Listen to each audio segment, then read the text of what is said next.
We are very excited to be co-sponsoring with the Press Club of Dallas this evening's event. And we would like to extend all of our thanks to all of our panel members for what I'm sure will be a fantastic program. To get the program started, let me introduce the moderator of tonight's event, Nikki McQuiston. Nikki is the executive producer, and co-founder of the award-winning McQuiston television program, now in its 24th year as an independent production on KERA Dallas and syndicated on PBS in several cities around the country. She is a filmmaker of some documentaries on terrorism and what led to the tragic events of 9/11, called The Roots of War, The Road to Peace. Her work has taken her to a number of places around the world where trouble is brewing, from Iraq to Syria. She's the author and co-author of several books, including a newly released title, Women, Wealth, and Giving, The Virtuous Legacy of the Boom Generation, and the soon-to-be released book, Show Me the Unrestricted Money, a how-to fundraising manual for nonprofits. Nikki has an MA in Philanthropy and Development from St. Mary's University, but not the one in Texas, the one in Winona, Minnesota, and an MBA in Leadership and Governance from the University of Dallas. She's also finalizing her Certified Fundraising Executive application for Association of Fundraising Professionals. Nikki is here tonight because she's the president-elect of the Press Club of Dallas, and she came to us with the idea of co-hosting a program between the Dallas Bar and the Press Club, and we think it's a fantastic idea. She is deeply committed, personally and professionally, to the accountability and freedom of the press. With that, let's get the program started. Nikki?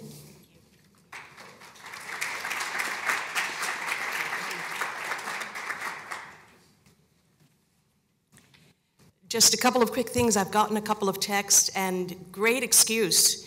Apparently some folks can't get here on time because there's something called a presidential motorcade. Can you imagine? But it happens, right? And another quick housekeeping thing is that we are videotaping, so hopefully everyone has signed in outside giving us your release. And if not, the fact that you are in this room is giving us permission to videotape. And if there's anyone who is in the witness protection program and don't wish to be videotaped, would you please raise your hand? We're okay? We're good? So let's take a look at an issue which is becoming ever more important. And for just a moment, I'd like to go back in time, and some of you may not remember those days, but I grew up in New York City a long, long time ago. This is not a fairy tale, this is all truth. There are a couple of baby boomers here, I see. And I can remember back in the days, we used to read the newspaper. Any of you remember Dick Tracy? You're giving away your age. But I loved Dick Tracy because he always got his man. And then once I got past Dick Tracy, I went on to Brenda Starr, girl reporter. Any of you remember Brenda Starr? See a couple of heads nodding.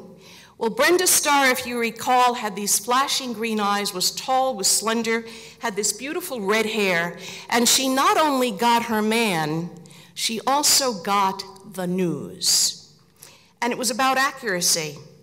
But I can remember how very important that newspaper was and how I cherished and sometimes would keep it for days and cut things out and, you know, school projects and whatever it might be. And here we are, if we fast forward to today, many, many, many years later, and the average person in the United States does not read a newspaper. As a matter of fact, many get their news from CNN and Fox commentaries and from Facebook. And so we might have information, but folks, are we truly aware of what's going on in the world? And then what happens, of course, with the economic situation the way it is in dwindling newsrooms, and the fact that the Fourth Estate is in peril, I truly do believe, and the Fifth Estate is giving it a run for its money. I think we have a lot to talk about in terms of ethics, responsibility, and accountability. Because as a little girl, I was brought up, believe it or not, to believe everything I read in the newspaper, took it as gospel. And having learned from the best, Brenda and Dick Tracy, I still have to go, surely that should be what it is, but it's not, is it? And so in taking a look at what freedom of the press is all about, we've assembled some really strong voices up here. I wish we had you for another 2 hours because we could find plenty to talk about and question. And so what I hope will happen is that their strong voices are going to give their perspective on the various issues that I've brought up from, again, their perspective. And at the very end, we'll be opening it up to your questions. And the garage, we have to be out of here by 8 o'clock, otherwise we sleep here. So even if we do go over a little bit because of the timing and the motorcade, et cetera, that'll be just fine. So a couple of things to consider, because there are several questions that I'd like to pose to you, have them in the back of your mind, and our speakers will be addressing some of these issues. As I'd mentioned, the declining business model and how it's affecting and impacting today's journals and others. Is there a question about how journalism should be fulfilling its role? Is that role changing so dramatically that it can hardly be identified? And what are cable channels doing in terms of their featuring commentaries rather than really reporting the news is something that we're going to be taking a look at. Media, which used to be, perhaps still is, or is that eroding, the watchdog of government? What kind of slippery slope are we on there? And how about policy making? What is going on in terms of the media adequately covering policy making in our nation's capital rather than making policy themselves? Our first presenter is someone many of you know. She has been around in terms of speaking to the public and helping us form views for many a year. Carolyn Barta is the Professor of Practice at the Journalism Division for Southern Methodist University. She was a distinguished journalist for the Dallas Morning News for almost 40 years. So you remember Brenda Starr. You're right. Indeed, all right. Ms. Barta's graduate work in public affairs reporting at the University of Texas prepared her for a career writing about politics, government, and public policy. She began general assignments reporter at the News in 1965, covered City Hall for 5 years, became a political writer in 1972, and she covered local and state politics and later national politics, including several presidential elections. And she's held various positions at the News, from editorial department, editorial writer, political column reporter, correspondent, editor of special projects, in fact, the editor of a 1983 award-winning section on the President Kennedy assassination.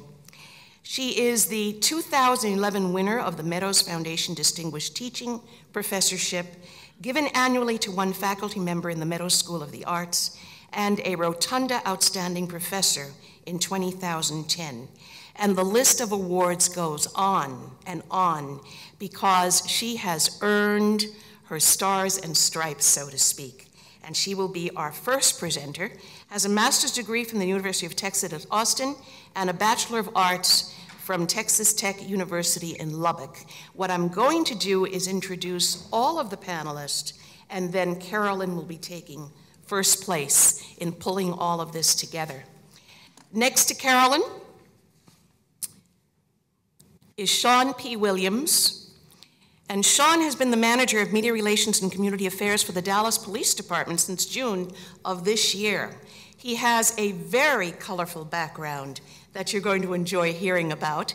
He'd spent a year as deputy chief of staff for the Dallas Mayor Mike Rawlings, served as project manager for Mayor Rawlings' Grow South initiative and Men Against Abuse rally.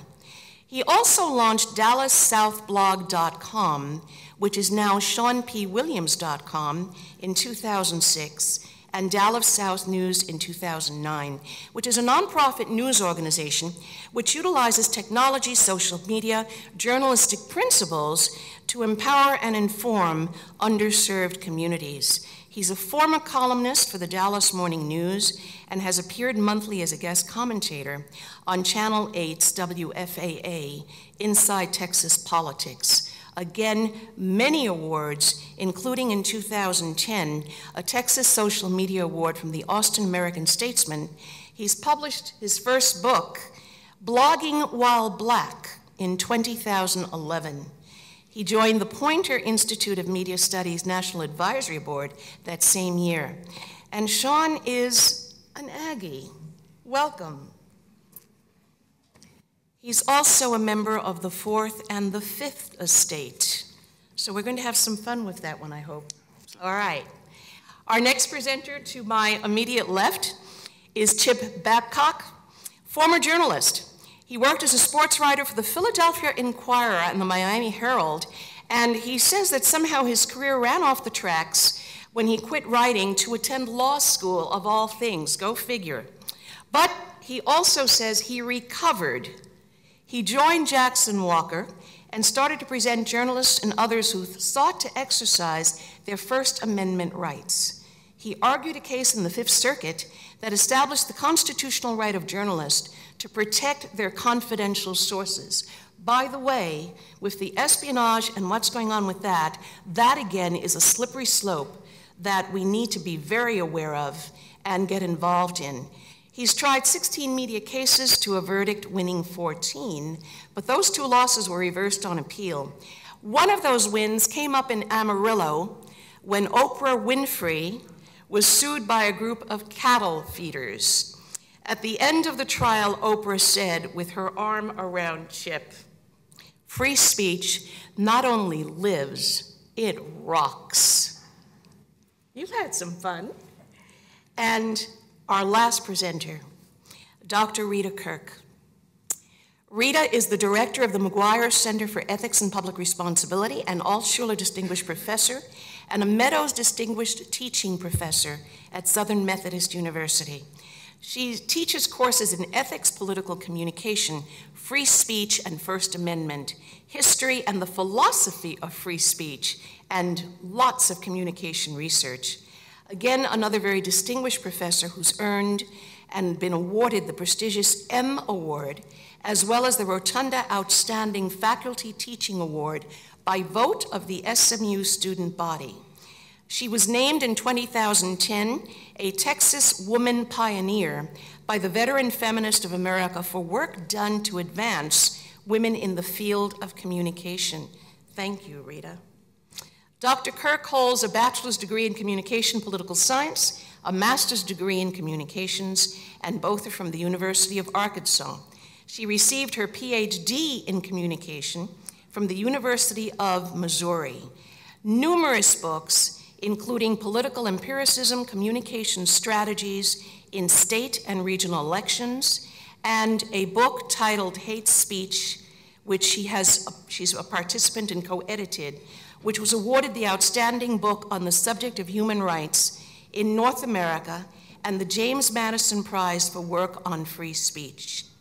Something interesting that I think affects all of us is that since 2007, Dr. Kirk and Dan Schill have served as dial test analyst for CNN, covering debates and candidate speeches and the President's annual State of the Union address. And by the way, CNN in 2008 received the esteemed Peabody Award for their unparalleled coverage of a historic election process, in no small part due to the work of Dr. Kirk and Dan Schill. Please give our panelists a round of applause. Thank you.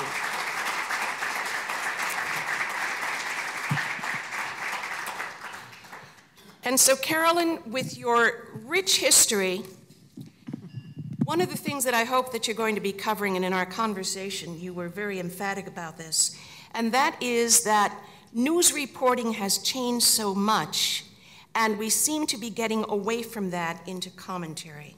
Please, talk to us about that. Well, I wish that I had some answers to give you tonight, but instead I really want to talk about the challenges that the news media faces, and certainly that is one of the challenges that I see. It's the partisan rise of the news media. But I want to start out by talking a little bit about the economics of the news media today, because that affects everything else.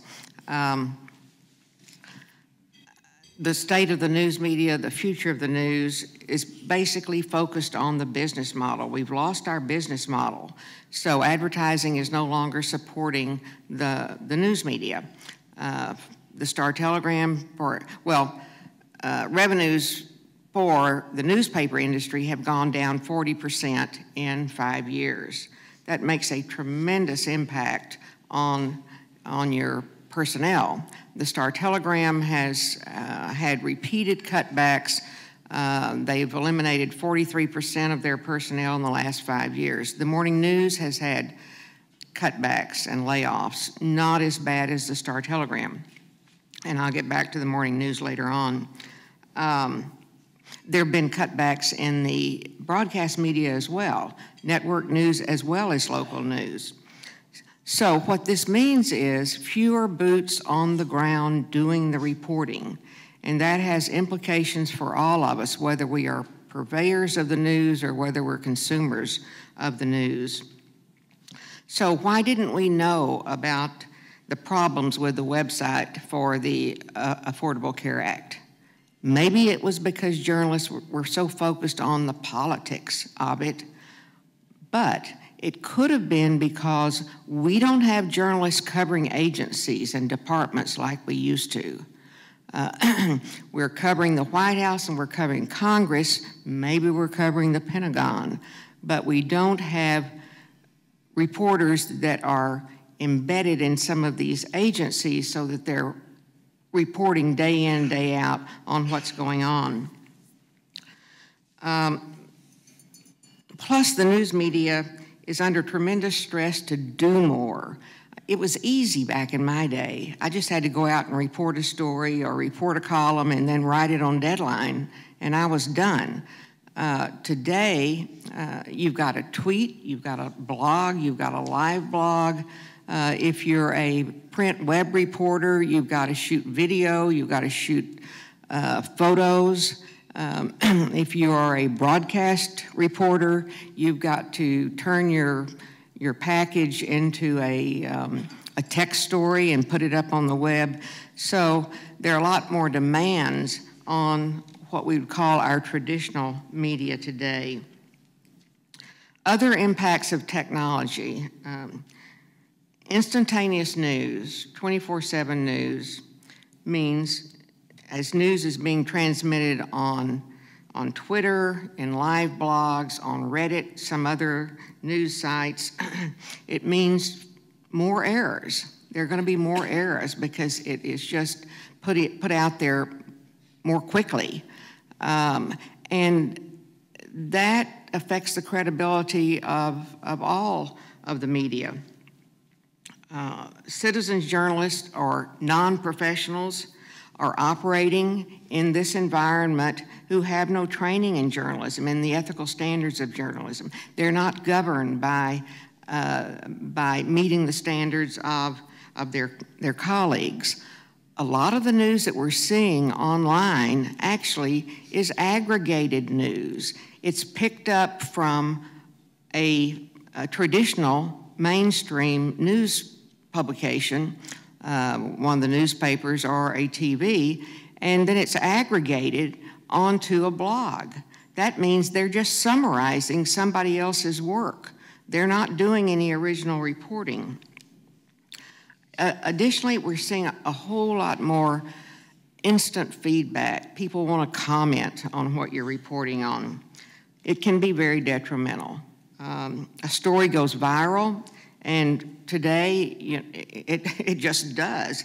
The writer draws negative, hateful comments from people who read anything that they disagree on. I've seen it just this week with a writer at on the daily campus at SMU who wrote an op-ed piece that offended people. And she has been the subject of so many attacks that she had to even take down her Twitter account. So anyway, in the face of the economic problems and the growing online competition, news also is turning more into entertainment. What's hot? What's sexy? What creates buzz? Too much of what we're doing today is passed off at journalism as journalism when it is really trivial, sensational, redundant, and ideological, particularly on cable. A lot of it is designed to create conflict. With the growth of cable and with blogs and social media, everybody has an opinion. So we have punditry masquerading as the news. We have news people on cable interviewing other pundits. I just happened to see Fox around noon today, and the anchor was interviewing a syndicated columnist and a talk show host. So we're interviewing each other. Reporting with an attitude or an edge fits nicely with the needs of cable TVs to fill the 24/7 news hole, and it also fits those who aspire to be celebrity journalists. So we have definitely seen the rise of the partisan media, particularly Fox and MSNBC, where in prime time you get mostly commentators. Even more so-called news shows on cable and even the Sunday morning network shows are really just pundits and partisan analysts arguing back and forth, while fewer journalists, as I said, are actually out reporting the news.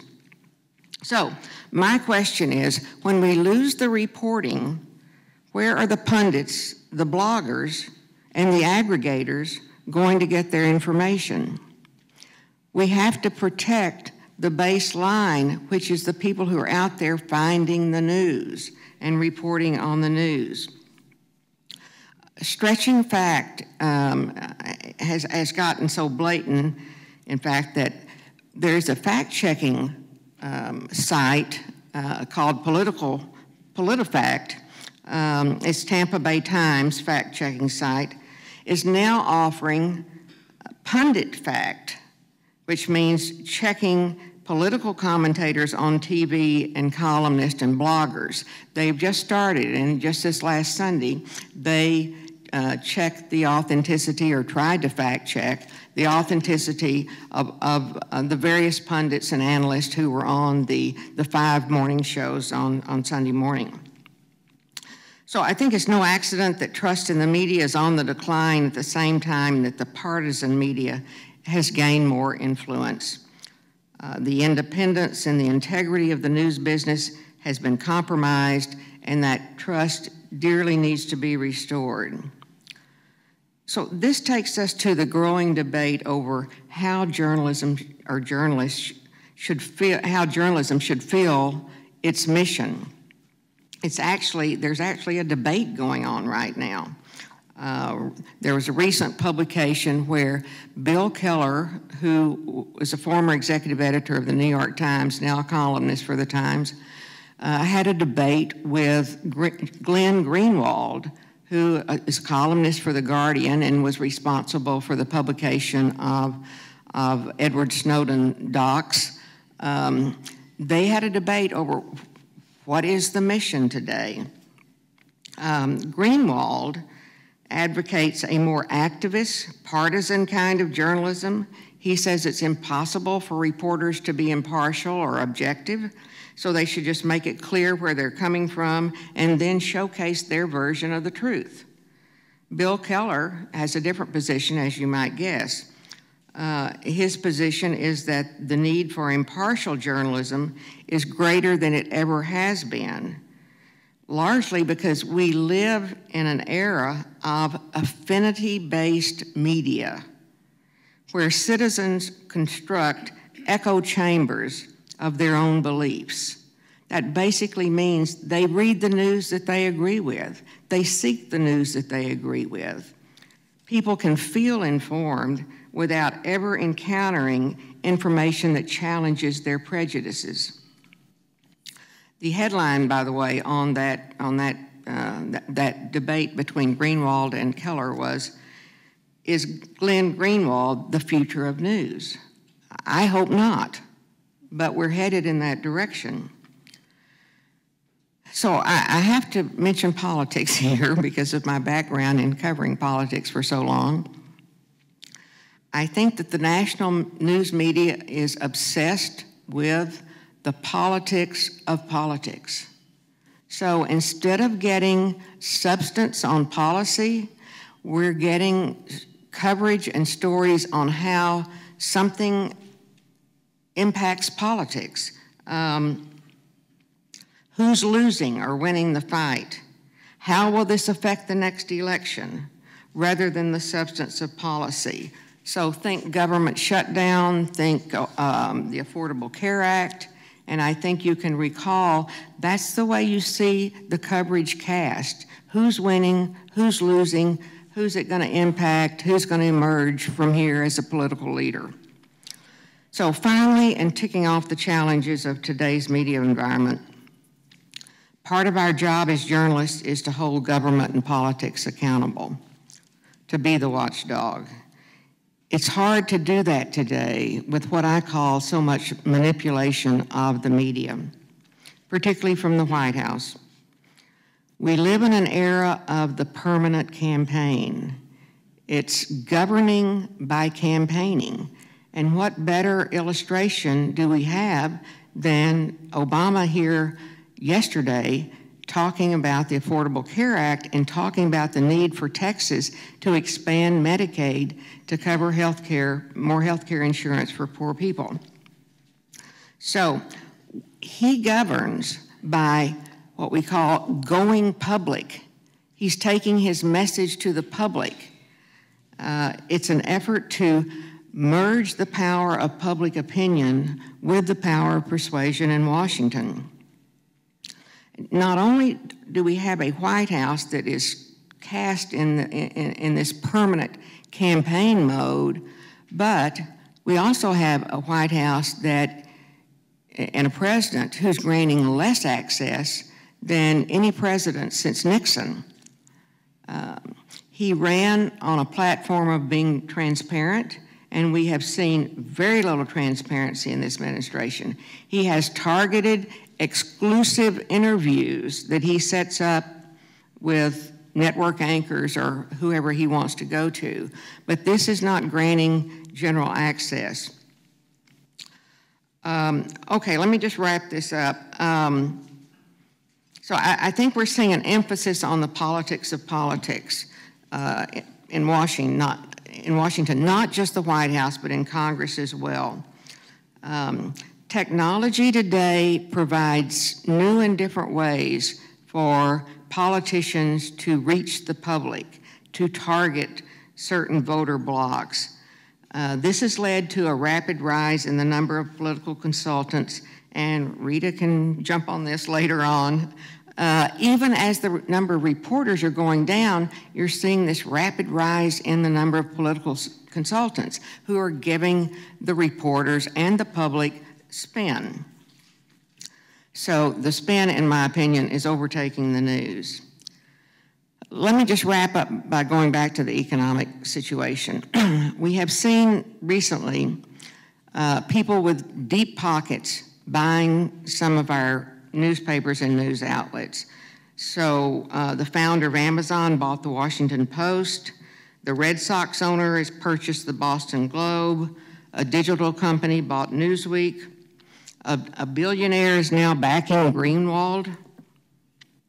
These kinds of people, if they have the right standards and values for a journalistic enterprise, may be able to save some of the traditional news products. We'll see. I think we are lucky in Dallas that we have a strong news market here. The morning news, the goal of the Dallas Morning News is to keep its franchise alive by improving the product. The news is charging now more than almost any newspapers except for the Boston Globe and the New York Times. And I heard the publisher speak recently who said, we know if we expect people to buy our product that we have got to provide unique content. We've got to provide unduplicated content. We have got to provide the boots on the ground. So the news is trying to expand its business model by creating and buying other businesses that can make money to pay for the news product. Businesses like a small ad agency, or even a company that would create web ads, print contracting. In fact, it was in the paper this morning that the Morning News is going to start printing the Star Telegram at its plant. And it does other print contracting at that plant. The Wall Street Journal, USA Today, New York Times in this region is printed at the Morning News plant. So they're trying innovative ways to stay afloat so that they can protect the franchise of the news product, never mind what platform it's presented on, if it's digital or if it's a newspaper. So I think that he knows, the publisher of the Morning News knows, that everybody has the 5 W's. So what the newspapers that are going to stay alive are going to have to explain the impact of stories, the why of stories. They're going to have to do enterprise journalism. We all know that it's bad for democracy if we don't have a strong press. A democracy can't function without an informed public. It's still up to professional journalists to provide that informed public. So we may have more choices today, more places where we get our information, more ways to communicate. Ironically, that actually could lead to a less informed public. Carolyn, thank you. You paint a very interesting picture and somewhat of a disturbing picture. Please make note of the questions that you'd like to come back to her and everyone else with, because I think, again, that slippery slope of media's responsibility is to be the watchdog of government and other could be lost if we continue down some of the paths that she brought up, right? Sean, you've been a member of the Fourth Estate as well as the Fifth Estate, as I mentioned. So from your perspective, in taking a look at the technology that Carolyn mentioned and that we're bombarded with, and informing as well as news, and there is a difference, how do you see citizen journalism and blogging impacting how news is perceived today? I guess I'd have to first say that one person's challenges is another person's opportunities. You know, when I started my blog in 2006, I didn't know a blog from a dog or a hog. I didn't even know what I was doing. I went to Google and blogger.com and I had something to say and I wanted to say it. And the main reason I did so is because I looked in the traditional press, the mainstream media. I didn't see people talking who looked like me. Didn't see people who were writing who looked like me. I didn't share the opinions of the people who were producing the news. And this was, you know, before the bottom fell out and before people knew what was even coming. And I think that if the traditional news outlets were living up to their high standards and ideals, people like me would never have had an opportunity to do what I was doing. Yes, I was fortunate, and people like me were fortunate because we were ahead of the curve on technology. In 2006, not only did people in the mainstream media look down at people who were bloggers, but they refused to jump on board with the technology. And the first thing that I think about is last night when I sat down to watch television, and I had my iPad, and I pulled out my iPad and looked at CNN.com. The first lead story was a big picture of a Blockbuster sign, and it said Blockbuster is closing its doors to all of its stores. And it's not that people aren't watching movies. Blockbuster missed out on an opportunity. And I think we let off the last discussion with business, and that's what it really comes down to more than anything, is a business model. And I think many of the challenges that the traditional media faces, and especially specifically newspapers who find themselves in the biggest bit of flux, is based on business and business model and when they decided to go to the web and when they decided to take digital seriously. So that is a part of it, is the technology part. But I think it really does go back to thinking about things like ethics and values. You know, diversity, it took a long time for the media to embrace diversity as a value. And, you know, you can look at any point that someone would call the golden era of journalism, and the voices are not diverse, the writers are not diverse. And once writers became more prevalent, people of color, you still had editors, you know, who were not embracing diversity. And so there was still a void. People were still reading news that they felt comfortable with. People were still going to the New Yorker, and that's not a place that, you know, my mother probably would have gone. My mother would have been reading Ebony. We got Ebony and Jet magazine at our house, right? I mean, and so it's still that same set of news that is tailored to the individual. So I don't see anything totally different. When I was introduced to the Poynter Institute in 2009 in St. Petersburg, Florida, I had gotten a letter, and it said, we're gonna come and bring a bunch of people together who want to talk about the future of journalism. And this was 2009. I already began these conversations in the future of journalism. And, you know, I was like, a week in St. Petersburg, Florida, free flight, free hotel, sign me up, count me in. And so when I got there were about 26 to 28 people who were there. And we were convened by Kelly McBride. She hosted our week there, and she just released a book called The New Ethics of Journalism, talking about the new ethics of journalism in the 21st century. And basically we called it a sense-making week. In 2009, we got together and talked about what is the future of journalism. And these are questions as a blogger at the time, I never even knew, I never even considered, never even thought about. And we talked about what the future would look like and what the technology would be. And I mean, to now look back at the group of people that we had there, and we asked her, how do we all get here? Because I wouldn't have known how, as a blogger for Dallas South News, I would have got there, and they were like the first 28 people who responded. We just kind of set you up to come. And one of the folks that was there was Alexis Ohanian, and Alexis Ohanian is one of the founders of Reddit. And one of the people was there was Sewell Chan, and Sewell Chan is the deputy opinion page editor for the New York Times. Angie Holland was there. She is on the staff of PolitiFact. LaToya Peterson was there, and she is now a John S. Knight Fellow at Stanford. And, you know, this is literally just convening a group of people in a room to talk about the future of journalism. And, you know, looking at kind of where we were then to kind of some of the things that we're doing now, we would not have had the opportunity, many of us, especially those of us who came from a citizen journalism kind of background at that time, to even do what we're doing now had it not been for the technology. So the technology offered an opportunity for sure in 2006, 2007, 2008, 2009. The tide is kind of changing a little bit on that in technology, and this is where I think we agree, is that the technology is even, you know, more so where we had an opportunity for events like the Gina 6 in Louisiana, or the 2008 presidential election, which really embraced bloggers. Now, you know, now that everybody's blogging, now that everybody has a Tumblr account and an Instagram and a Twitter, it's not novel anymore to have people like me kind of speak. And so we are getting even more siloed.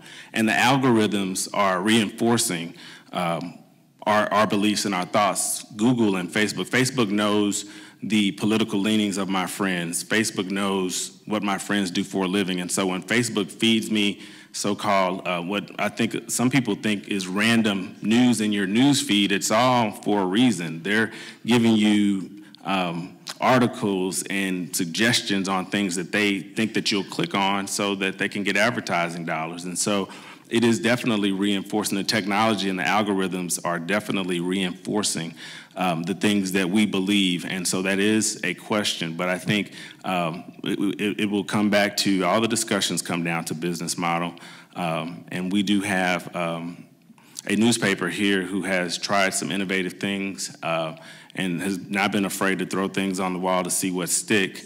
But I still think that we have a lot of work to do as it relates to our end user, which is the people and the public, and how do we serve them? And, you know, a lot of the stories that are really journalists and journalism folks could help solve are not what shareholders want to see people doing stories on, and are not popular stories and are easy stories. And they may not get the most clicks, but they are the stories that are going to change our world the most. And so I do see this as overall as an opportunity. And having watched, and the reason I started my blog, again, was because I wanted to disrupt the industry just however much one person could. It's kind of like when I thought my one-person boycott of Walmart might make changes. Probably not so much. But that is what I wanted to do, and that is why I entered the arena as a media critic, but as someone who said I couldn't just criticize, try to come out and be helpful. And the practice of journalism is hard, it's important, and if I didn't think it was important, I wouldn't be part of the National Advisory Board for the Poynter Institute of Media Studies. I think the work that journalists do is of great importance. And I just always think about going back to the values that are most important, the values that will sustain the industry, realizing the need for a strong business model, and most of all, representing diverse points of view. Sean, thank you. And you touched on this a little bit, but if you don't mind going just one step deeper, and that is, do you feel that journalism is in fact living up to its ethical responsibilities and applying and holding true to the values it's supposed to by mandate? Well, I mean, journalism has a number of values, and I think the question becomes, which values do we hold highest? Which values are most important, right? I mean, accuracy. Where do we weigh accuracy? Is accuracy as important today as it was before? Am I willing to go out on sources now earlier than I was before because TMZ might have the story before? I mean, that's one, the whole breaking news notion. I remember when Michael Jackson died, and most people the day Michael Jackson died, most people found out that he died first from TMZ. They broke the story, is what people say. And I was listening to the radio and I heard it on a ticket. But when I got home, I went to CNN. I went to a mainstream source to just hear it played out. And CNN was not willing to say until they had all their sources correct. For me, I think that is holding to your values without succumbing to the pressure of the business cycle of breaking news, because at the end of the day, to me, this is as a citizen, as a consumer, it's about being right and who you feel the most trust in. And that's not to say that I don't trust TMZ, because I do. And if I really want to know, the immediacy of something that happens, I may go to the TMZ Twitter feed. I believe quite a bit in what they do, but when it comes to breaking down, TMZ is not going to tell me why this is important. TMZ is not going to tell me how this might change the way that I live my life. That's a different value. And so I think that sometimes journalism is chasing the wrong values in the wrong way because they don't realize what they have. Journalism doesn't realize what it has and why people come to them for that. And I have one last question. Well, we may get a few more in before the evening's over. But now that you're on the media side in the public sector, what have been some of the big surprises for you? Yeah, that is a good question. I think probably the biggest surprise for me is that when I went and kind of onto the journalism side, and I never really worked on a mainstream news organization, but I had a lot of interactions there. And, I was always really fascinated by how hard people worked and how seriously people took their craft. I don't know why. I was in pharmaceutical sales before I got into all this, so people work hard there too. But really on the public side, I think there's this misperception by a lot of people, and I talked to someone else who just made a transition as well, and just how hard and how serious people take their job on the public side. And it's, the same can be said for journalism, but the pay is not always the greatest, but people really are into it for the public's sake. And the other thing is just I think the biggest thing is how much both sides, on the public side and the journalism media side, how little they really understand what the other people do. I think, on the journalism side, they really don't understand what the day-to-day life is on the inside of a big organization, a big government organization trying to get it done. And on the other side, I think that people who've been in government don't really understand the values of journalism, why what they do is important, and why it's important that we have a media who will hold public officials accountable. So that's probably been the biggest surprises. Which is one of our main goals, or at least it used to be, and some of that is slippery sliding, right? Absolutely. Thanks. Well, we'll come back to you. Chip, one of the things that really intrigued me, I mean, how could it not? It's the last sentence in your introduction that Oprah said, free speech not only lives, it rocks. So a twofold question, if I may. First, what is free speech really, as it relates and ties into the First Amendment? And the other, because some of the work that you're so very much involved in, and that is that a lot of people have been critical of the United States Supreme Court decision in Citizens United. We'd like your view on that, because it all kind of ties together. Free speech in our country means that almost without exception, all of us are allowed to speak without government interference. The First Amendment says Congress shall make no law abridging the freedom of speech or of the press, and it is a prohibition against the government suppressing what we say. And in that regard, Citizens United was an absolutely correct, mainstream First Amendment decision. You all remember that President Obama was critical of it in his State of the Union speech a few months after the case had been decided. He roundly criticized it, and I don't know if you were watching, but you may recall Justice Alito visibly reacting to the president's criticism of that decision.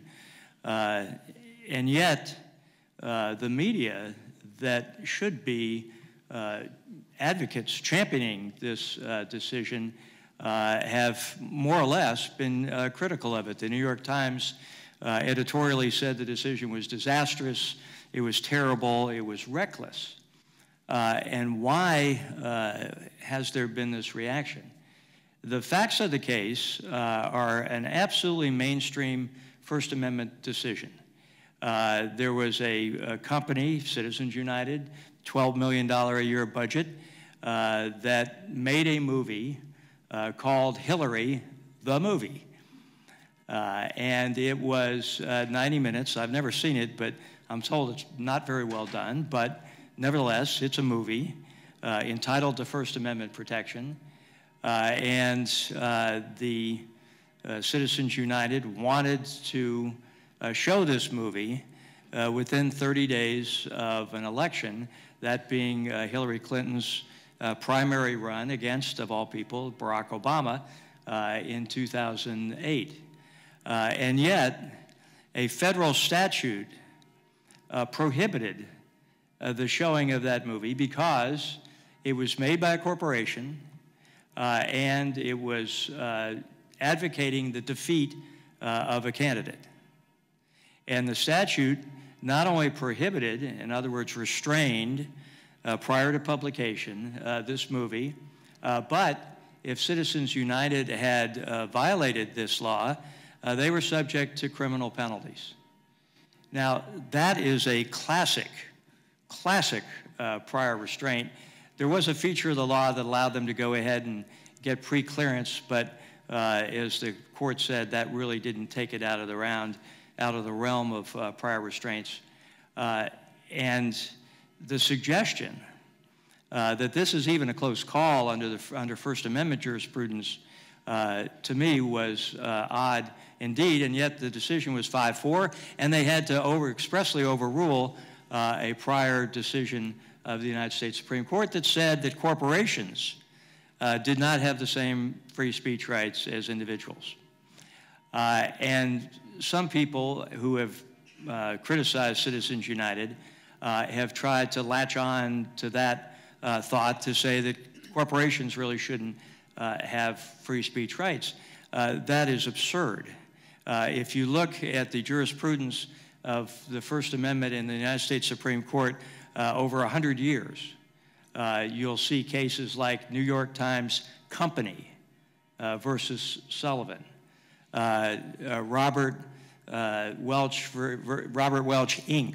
Versus Gertz, Bellotti, all sorts of cases where corporations like A.H. Belo Corporation and WFAA TV and KDFW TV and the Forward Star Telegram Inc., they all have First Amendment rights, and it's absurd to suggest that because you are speaking in a corporate forum, you don't have the rights to free speech or free press guaranteed by the Constitution. So the decision, in my view, was totally correct. And I wonder, have wondered, why the press and people on the more liberal side of the political spectrum have criticized it. And I think it is because there is a great hunger and thirst in this country for campaign finance reform. And I think most people feel that our campaign finance system is out of control and needs reform, needs to be changed.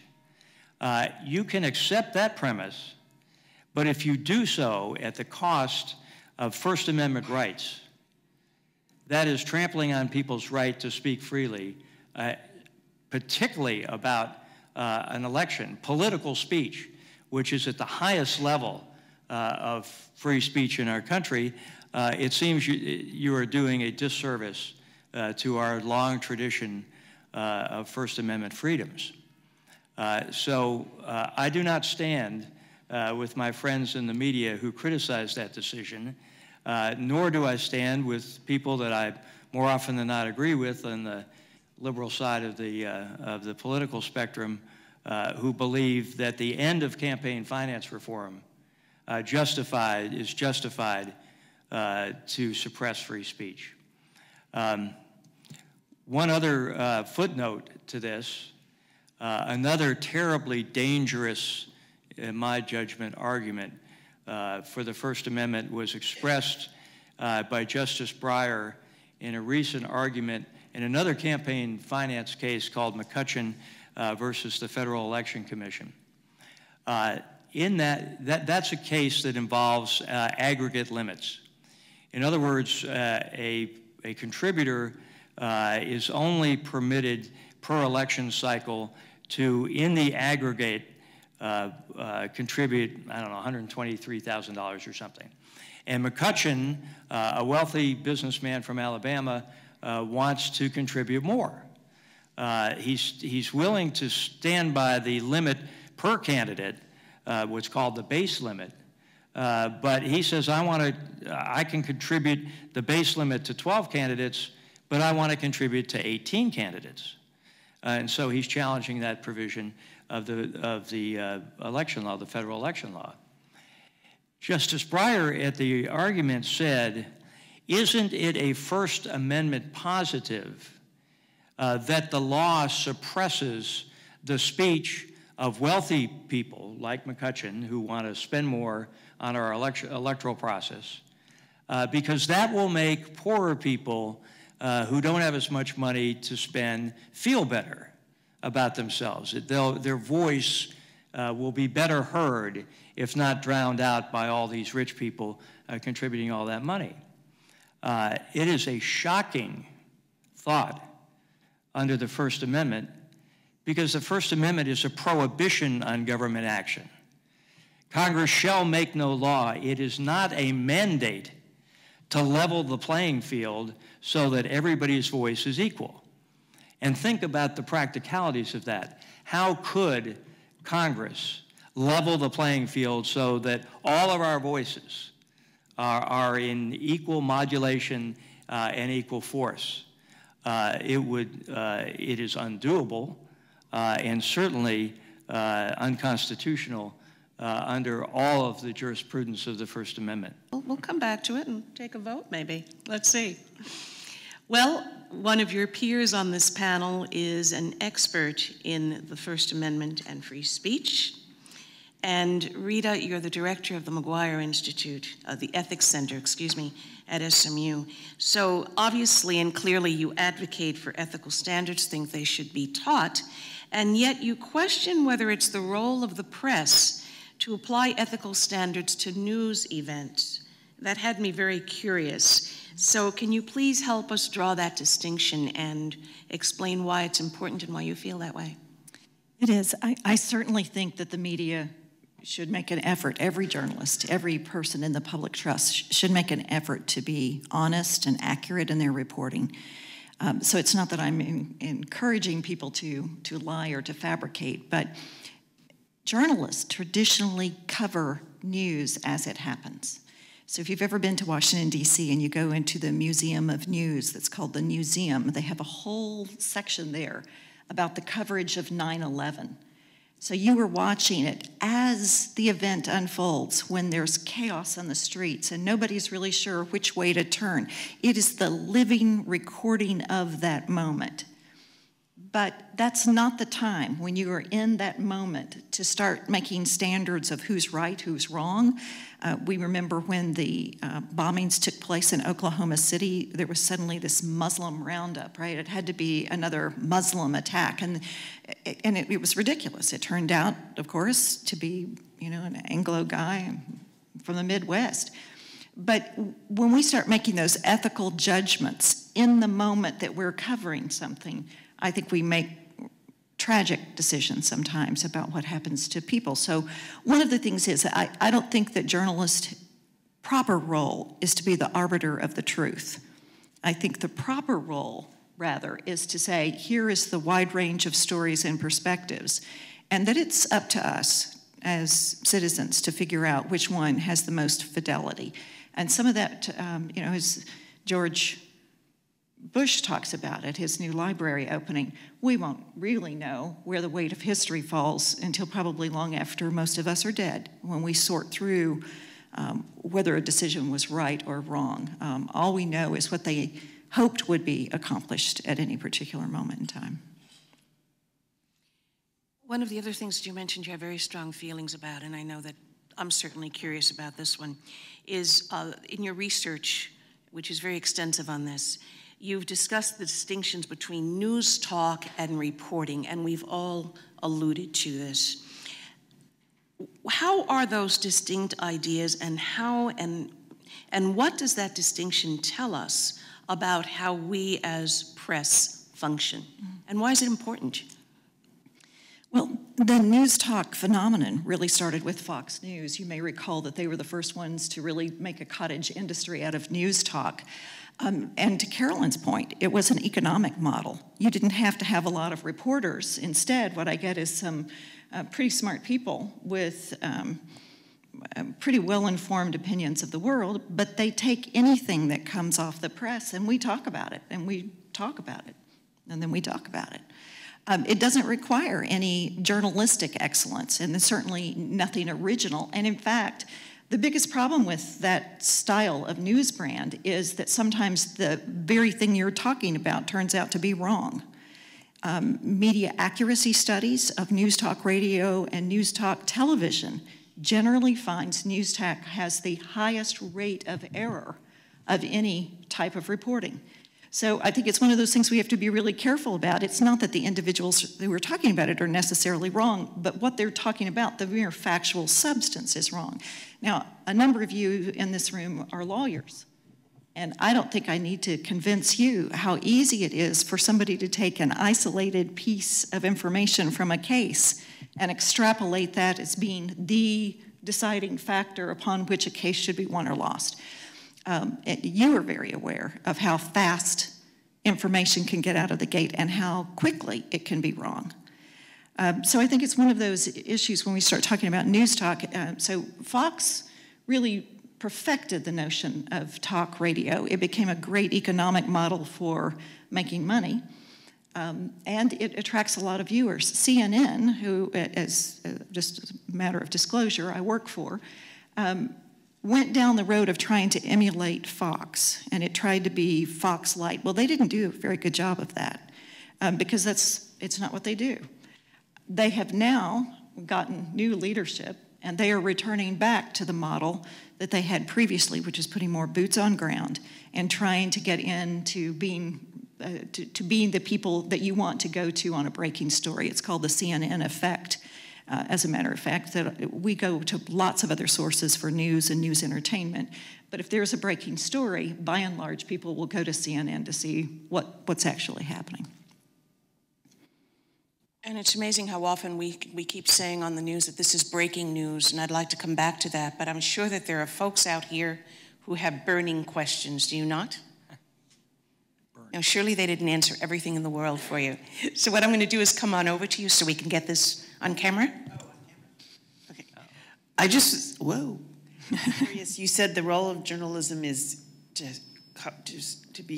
present breaking news and not follow truth, but what about the role of the investigative reporter and watchdog journalism?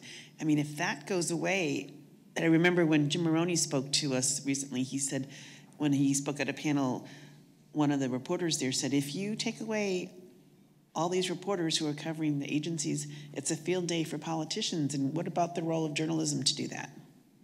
Good question. Thank you, Debbie. Who'd care to address that? Any and all? I'll take it first, but I bet Carolyn has some comments to make about that. I couldn't agree with you more that really good investigative journalism is important. What I disagree with, and I think to Sean's point, Sean was representing a point of view that nobody else was covering out there. And in many ways, it's bloggers that are now the people that are first on the scene, that have eyes. You know, when we have anything that happens at an airport or, unfortunately, a shooting or something, it's often the people with their iPhones that are sending us the first reports of what's going on. And those are not always completely accurate, but sometimes bloggers can get to a lot of places where other people can't. And they're the first-hand witnesses to it before the news folks can get there. The truth is we just don't have an economic model that can get reporters there. But there are some places, like the Center for Public Integrity, where they spend lots of money as a nonprofit doing nothing but investigative reporting, and it can take anywhere from 3 weeks to 3 years on stories. So I think there are different models for that. Anyone else care to add to that? Please, jump in. Well, Nikki, you said that you believed everything you read. As a little girl, I did. That was a long time ago. Well, and that's my point. That's my point. People of a certain age grew up pretty much believing what they read in the newspaper or saw on television. But that's not reality today. My firm, Jackson Walker, along with a very fine jury consulting firm here at Bloom Strategic Consultants, actually did 2 studies of jurors who had been qualified as jurors and were sitting with nothing to do down at the Dallas County Courthouse. Two separate surveys, 100 people each time. And we surveyed their view about blogging and bloggers and what sort of legal responsibility that bloggers had for things that they wrote. And Sean, good news for you, not much legal responsibility no matter what you say. And the trend that we saw 3 years ago only increased over the 3-year period among the people we surveyed. And there was a phenomenon that they don't believe everything they read, but there is so much to read, they feel they can get to a truth from the multiplicity of voices that are out there. And that's a hugely different model than what we grew up with. And the internet's made that possible. And people under 30, for sure, and maybe people under 35 have a completely different attitude about things than those of us on the panel, perhaps with the exception of Sean, who appears to be younger than some of us. I bet he doesn't believe everything he reads, right, Sean?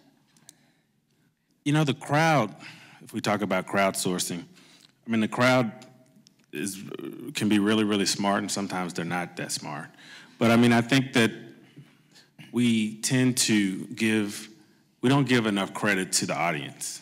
The audience is really good about determining the truth and what's right and what's wrong. And if what we call a blogger, which bloggers sit at the desk of all major news organizations these days, but if what we call a blogger in any form puts out an erroneous or inaccurate piece of information, the crowd is pretty good about figuring that out and going and getting to the truth. And we've seen that in a number of occasions. And so I do think that the speed to get to the news, the speed to report, which is more a function of the technology, does lead to some errors, which has always happened. I mean, newspapers have always had the next day to come back and do retractions. They get names wrong, they get facts wrong sometimes, and come back and say, our bad, we did it. And that's still just part of it. But I think the crowd, we just don't give our consumer enough credit to kind of dig through what's right and what's wrong and what's truth and not truth. Another question here from Kurt. Yeah, I have a question for Mr. Babcock. I agree with him. I work with this guy. So this is a loaded question. No, it's not. I agree with him on the basic outcome of the Citizens United decision, but I have a problem with the way you characterize, I guess, the basic issue involved, which you seem to say it's an issue of corporate or wealthy people being prevented from speaking. But in fact, the kind of the philosophical groundwork, if you go back to Justice Kennedy's decision, is money equals speech. And I'm not sure that money equals speech more than money equals anything else. It seems to me that there needs to be a more, if for want of a better word, a more rational explanation for it, because it simply isn't the fact that rich people are prevented from going out in the public square, by campaign finance laws. They can go out and scream as much as poor people. The question is, why is it that money equals speech? Well, thank you, Karl Marx, for that diatribe. But it wasn't money in Citizens United. It is in the McCutcheon case. But in Citizens United, it wasn't money. It was a movie. It takes money to produce a movie. But the movie was speech. There's no question about that. Just as a documentary would be, or a newspaper article, or a magazine article, and the law made it illegal to publish that movie. So it wasn't about money being speech.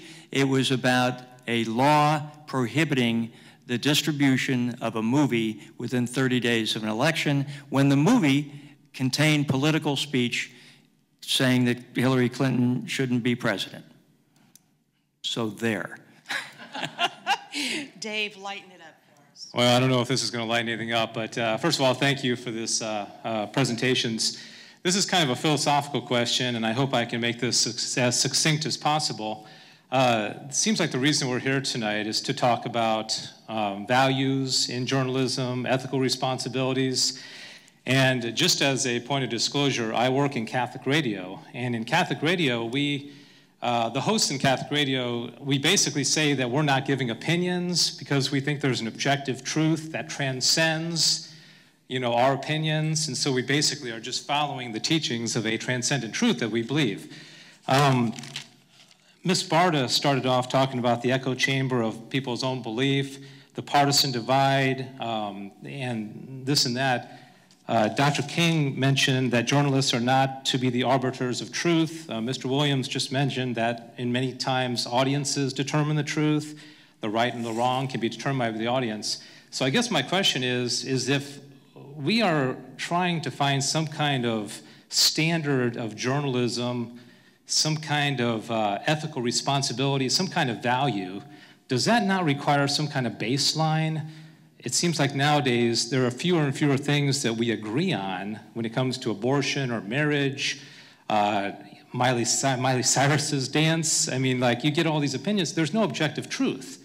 And so how can we even begin a discussion about values when there doesn't seem to be any kind of consensus, like I think there used to be if you went back 40 or 50 years ago, about what's right or wrong. The only thing we seem to agree on that's wrong is if somebody walks into a grocery store and mows down people, and then everybody says, yeah, that's wrong.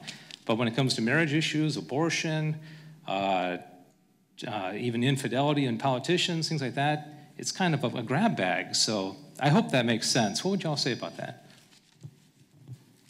Whomever'd like to take it. You took Carolyn. mic from her.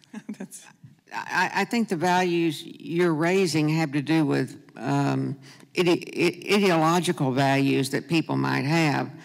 I think that the values that we're talking about in terms of the media and the press are basic values of report the truth and report the truth honestly as you see it, do no harm, and there's a whole list of values that are that you could find in the Society of Professional Journalists Code of Ethics. Most of them are the values that we agreed upon years and years ago. SPJ is now looking at its code to see how do we revise this to take into account the new media, the proliferation of media, of internet sites and blogs. What sort of values should we have now? So I think it's very much in flux, but I think the values that you're talking about, it seems to be how you see the value as opposed to how somebody else sees the value of a political issue. I think that the trend is, the way that journalism has gone is that journalists don't try to determine anymore what's right or wrong, and so and that's a problem too, because what we have a lot is we've just got analysts who talk from one side and others who talk from the other side, and nobody knows which side is right. And so it's a he said or a she said, and there is no determinant there. I don't know how you deal with that. How do we get what is really the truth? It's beyond comprehension. So somebody else. Well, I know since we're talking about political speech in particular, one of the things that I think we should be really thoughtful of is whose speech is it that we're trying to assess in terms of this truth standard. A recent poll was done, one of the largest polls of young Americans, and I thought it was really instructive, particularly to members of religious institutions who said, look, we really want to go to our churches and our synagogues and our mosques because we want to think about higher things, about who we want to be as people. But we don't want those same institutions in our politics.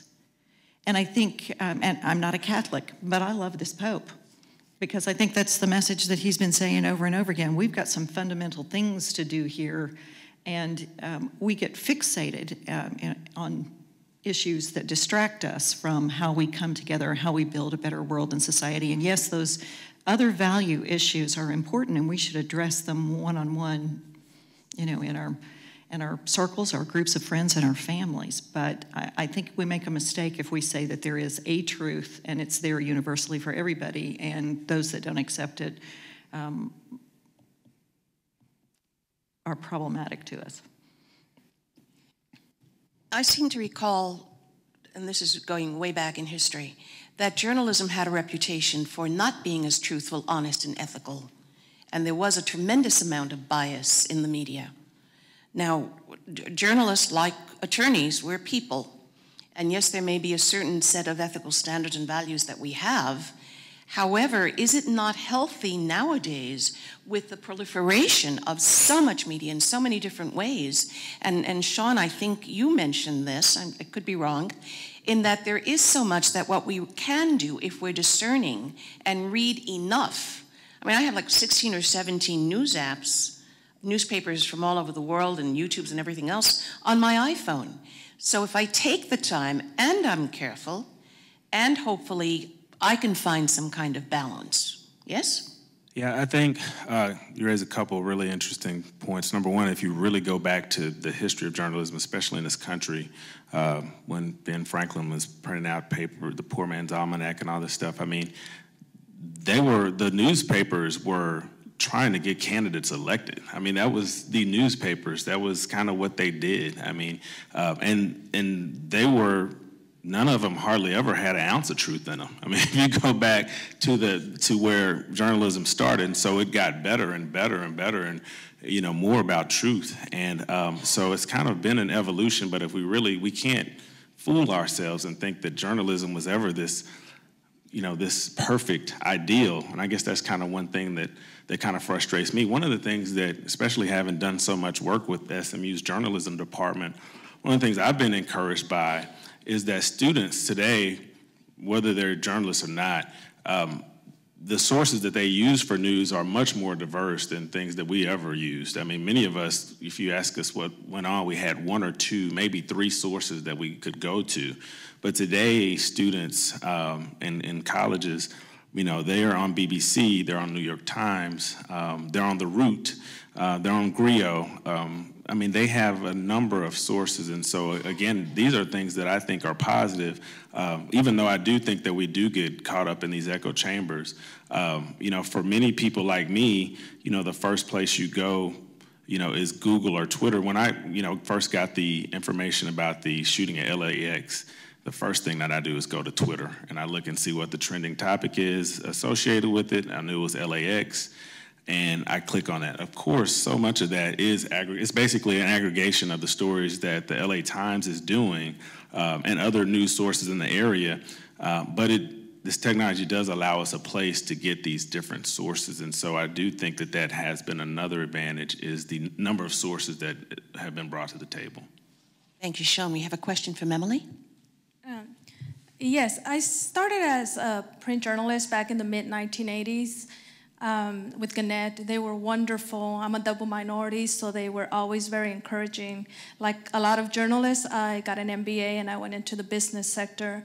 I can understand as a passionate journalist how they missed the whole business aspect once it went electronic and didn't start charging for content, and now they're having to kind of backtrack and charging people for something that they gave them for free for such a long time. So I guess my question to you is, how do you keep talented people working within the news media when revenues keep going down and the talent, the minority talent is really coveted in other fields? Good question, because there are lots of very talented people up here who are no longer in the newsroom. And we'll have time for two more questions, and that'll be it. Thanks. I'll just make it brief. It's hard to keep talented people today, but the reason that the talented people stay with journalism is because they see it as a calling. It's not a job.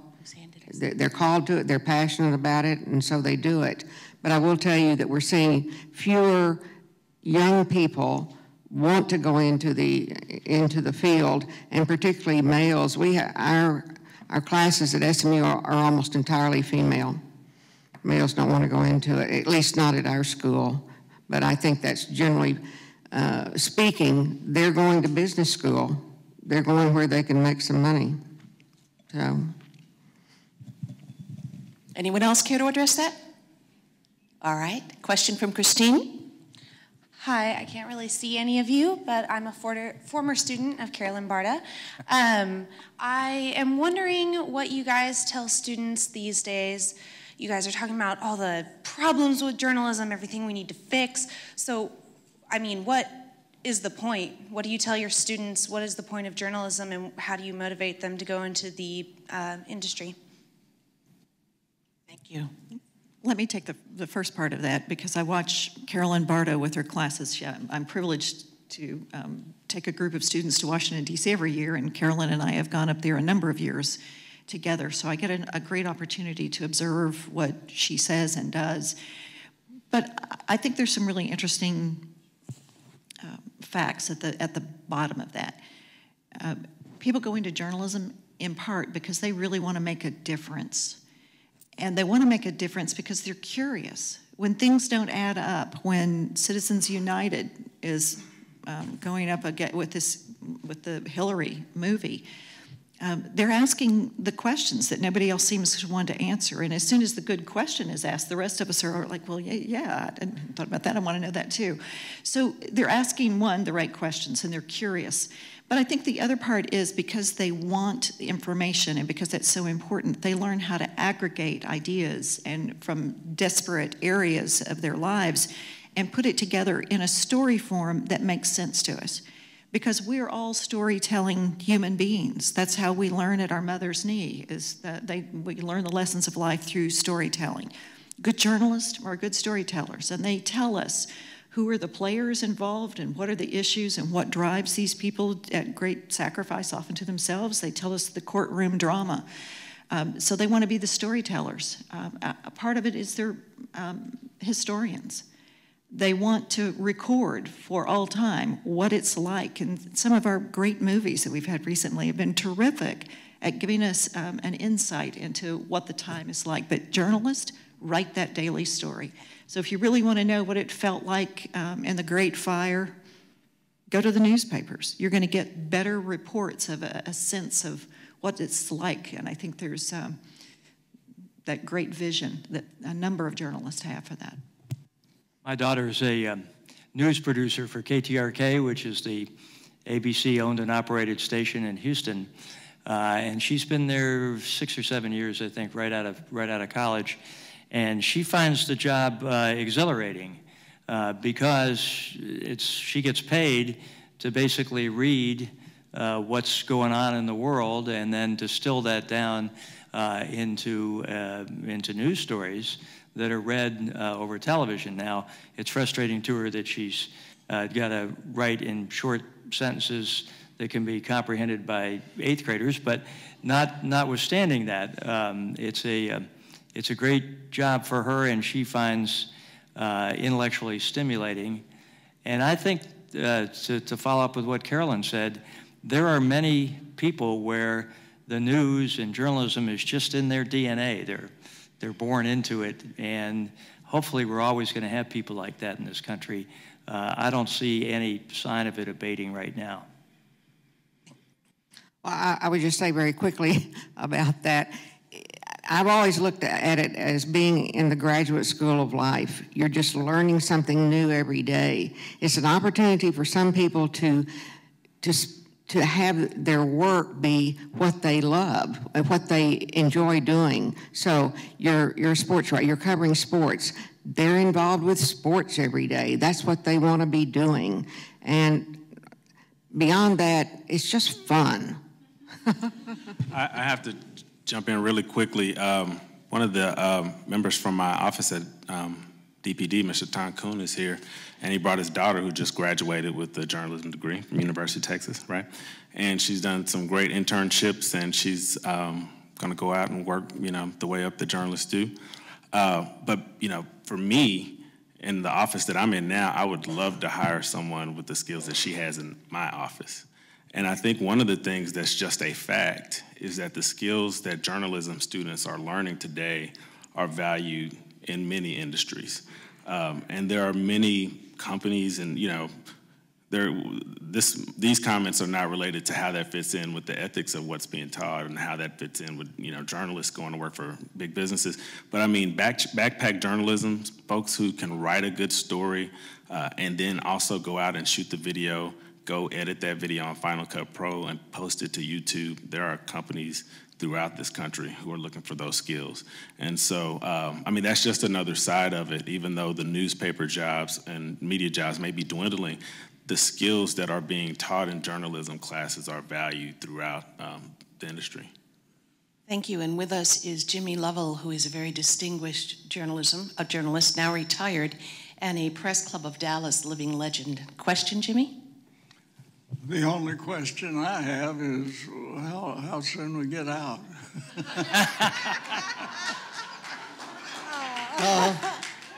Not actually. I have a small thing to discuss. When I'm invited to a group meeting, I feel left out when I don't get to speak up a little bit. I sound like it because I'm country, as you can tell. But my first job was on a country newspaper in Del Rio, Texas. And it was back before you had the implements that you have today to put the news before the people. They had to write the stories. They had to then try to get the people to do something to read them. And so they would invent a place to put people to make them want to read the paper. And they did it in a very good style because I survived. And I think I prospered reasonably well from doing that. I worked on several newspapers, and all of them have been good. They've been fun. But the one thing they didn't do was ensure your job, you know, very well. And I've always wondered what in the heck would happen if somebody stood up and said, hey, I want to run a newspaper, but I'd like to tell people how good it is. And that's damned hard to do, I'll tell you, sometimes. So if you ever get hung up on what to say, just say, I come from a long line of newspaper people. And I'm his wife. And I was in the art department, which nobody has even mentioned the newspaper advertising. I did ads on a Fairchild. Now, I bet none of you have ever heard of a Fairchild. It was a mat maker back in the 1952, okay? And we did ads. Now, all I want to know now is what will become of people who like to read newspapers again. And we can't, because the type is not dark enough. And I love to pick up my newspaper, look at the ads, read the items, and I can't. Now, that's not fair. So the Star Telegram is having a plant in Plano. Why can't we have a printing plant that makes the Dallas Morning News a little darker? I don't mind paying a little extra for that privilege, but it would be lovely for us old people to be able to read the newspaper again. And that would solve the economic problem, right? Anyone care to address that? And I'm going to take one last question. Then we'll be out of here, Jimmy.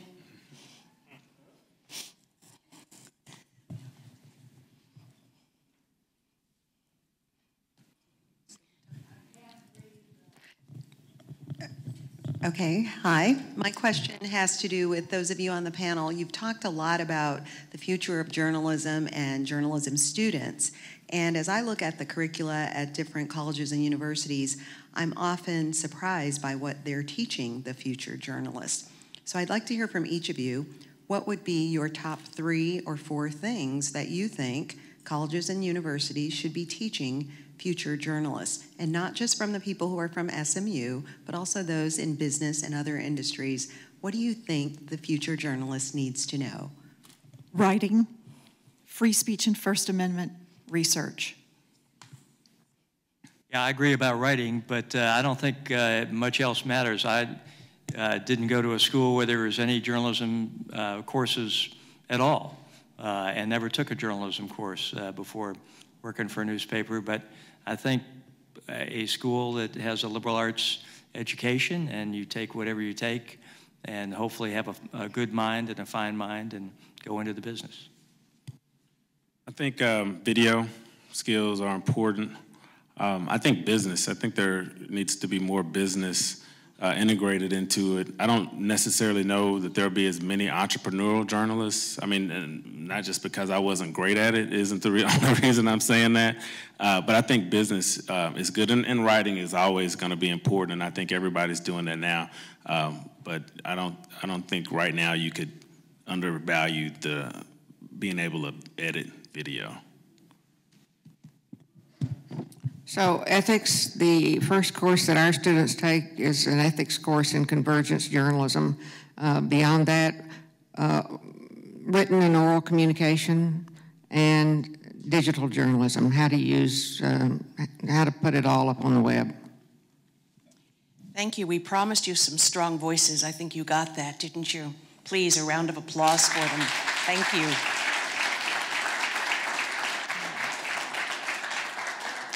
And I'd like to say thank you to the Dallas Bar Association Media Relations Committee. Thank you very much, Tom. And one of your cohorts was somewhere, I thought.